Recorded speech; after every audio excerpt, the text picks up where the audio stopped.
Salut à toi camarade internaute. Bon, aujourd'hui je me suis posé ici sur un petit spot sauvage, tout ça pour te présenter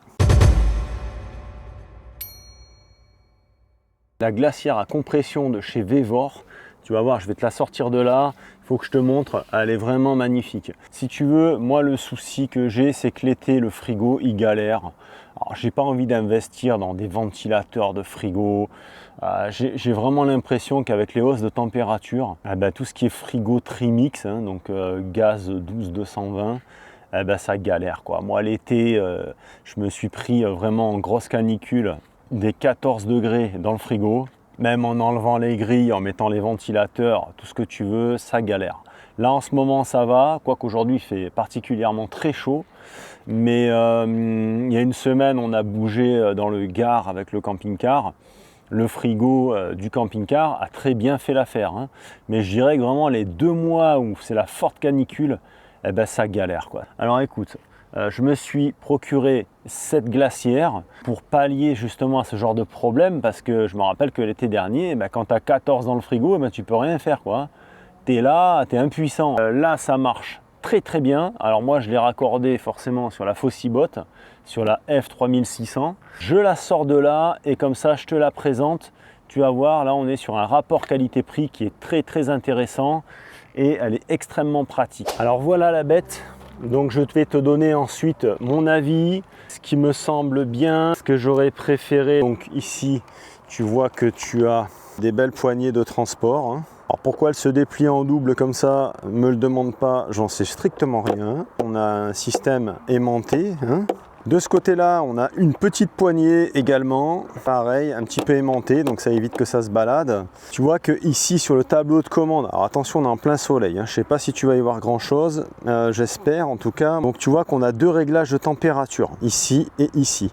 C'est parce qu'en fait, on a double compartiment, tu vois. Ici, on a un compartiment carré et ici, un petit peu en forme de L à l'envers. Ça, ensuite, c'est pour être en max ou en éco. Ici, si on va voir dans les entrailles de la bête, on se rend compte qu'on a un vrai petit compresseur, comme un frigo de maison, la même chose. Tu vois, moi les roulettes, je les aurais mieux vues à l'opposé du cadran, parce que c'est vrai que si tu veux la ranger, tu vois, ça aurait été quand même beaucoup plus efficace de la prendre par là, la faire rouler sur les roulettes, tu la pousses à fond, et puis comme ça vient poser. Là, les roulettes, je trouve que c'est un peu dommage, on a presque l'impression que c'est monté à l'envers. Les roulettes, elles auraient été mieux là-bas plutôt que devant, mais bon, c'est comme ça. En revanche, à ce que j'ai pu tester, ça marche très bien en froid. À l'intérieur, j'ai positionné des capteurs. Un capteur ici, un capteur ici. On voit qu'on a du givre à l'intérieur, je ne sais pas si tu le vois. Une chose qui est très bien aussi, quand tu ouvres la glacière, c'est que tu as une lumière. Donc là, forcément, on se retrouve avec des températures qui ont monté. Là, on est à 3 degrés et moins 10. Donc si on vient ici à l'intérieur du camping-car, donc tu vois, on peut voir que le capteur numéro 2 qui est en haut, donc on est à 2,5 degrés, ça c'est la partie frigo. Et le capteur qui est juste en dessous, le sensor 1, on est à 14,6. Bon, là on vient de passer à moins 12 parce que forcément ça fait un petit moment que j'ai laissé ouvert pour te montrer un petit peu à l'intérieur de la glacière.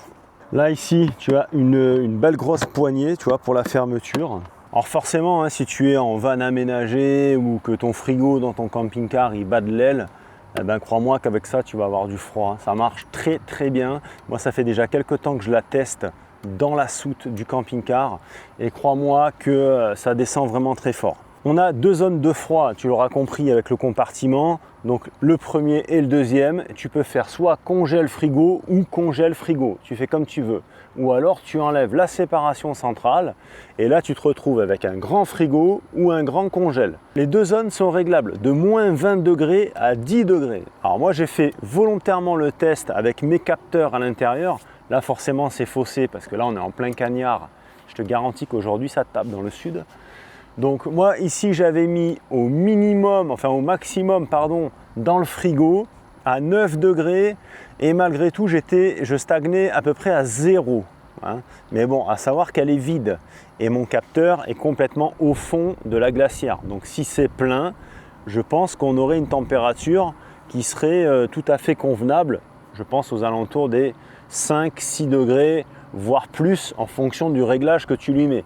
Mais après, forcément, tu peux descendre beaucoup plus bas. Au niveau de la congélation, ça descend bien à moins 20. Donc ça a été testé, pareil, encore une fois avec mes capteurs. Aucun problème. Moins 20 dans la partie congèle.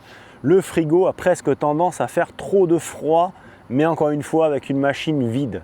Donc je pense qu'avec des aliments à l'intérieur, tout ça, le froid remonterait un petit peu en température et à la limite c'est ce qu'on lui demande. J'arrive pas à monter au-dessus de 0 degré à vide, mais encore une fois ça me semble légitime parce qu'elle est vide. Alors la consommation de cette glacière à compression est très faible, hein, c'est à hauteur de 60 watts. Donc 60 watts c'est vraiment quand elle turbine à fond, hein. Donc c'est-à-dire que quand elle va arriver en froid, bam, elle va se mettre en mode éco et après en fait avec le mode éco tu as une stabilisation du froid. Et moi ce que j'ai pu constater sur ma station d'énergie, c'est que quand elle redemande un complément de froid, elle tourne aux alentours de 35 watts. 35 watts quand elle se remet en route et 60 watts c'est vraiment quand elle est à 20 degrés et que tu lui demandes de descendre en négatif. Elle est extrêmement silencieuse.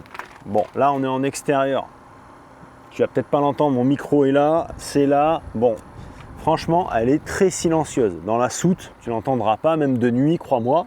Au niveau des chiffres, elle est donnée à 45 dB en termes de son. Voilà, c'est extrêmement faible, hein. Je te garantis que c'est à peine perceptible, là j'entends plus le vent en fait que la ventilation de la glacière. Elle est livrée avec un câble allume-cigare de 3,50 m. Tu vois, moi là, elle est branchée, j'ai pu la mettre dehors. Donc c'est bien, tu as une grande longueur de câble, ce qui peut te permettre de la mettre un petit peu où tu veux. Elle fait 68 cm comme ça, 50 comme ceci et 36 de large. Là, c'est une 45 litres de capacité. Sur le site Vevor, tu as plusieurs capacités, hein. Tu as plus petit et tu as plus gros. Là, déjà 45 litres, c'est quand même assez imposant. Ce qu'on va faire, on va la remettre dans la soute et puis on va aller à l'intérieur du camping-car parce que là, franchement, ça tape très très fort. Donc moi, ouais, l'idée de la glacière, c'est vraiment de pallier cet été si vraiment j'ai un problème. Maintenant, l'intérêt de cette vidéo, c'est plus, je pense, pour les personnes qui sont en van et qui veulent un système de refroidissement pour les aliments. Là, c'est le top. D'autant plus qu'elle n'est pas chère du tout. Le prix de cette glacière à compression, c'est 269,99 €. Donc tu vois, c'est vraiment pas cher. J'avais acheté à l'époque une Mobicool FR40. Je l'avais payé largement plus cher. Je pense qu'on était plus aux alentours des 380 € sur la Mobicool, la FR40. Alors elle marchait très bien, il n'y a pas de souci, elle marchait très très bien aussi. Mais voilà, là je trouve qu'on a un volume qui est plus important à l'intérieur. On a cette possibilité de séparer les deux zones de froid et ça c'est vraiment bien. Et avec le code promo que je te mets en description, tu as 10%. Et les frais de port sont gratuits chez Vevor. Voilà. Bon, chers collègues, cette petite vidéo touche à sa fin. Si ce n'est pas encore fait, je t'invite à t'abonner à la chaîne, à mettre un petit pouce et mets-moi un petit commentaire en dessous de cette vidéo. Allez, je te dis à bientôt, chers collègues. Salut à tous. Tchou!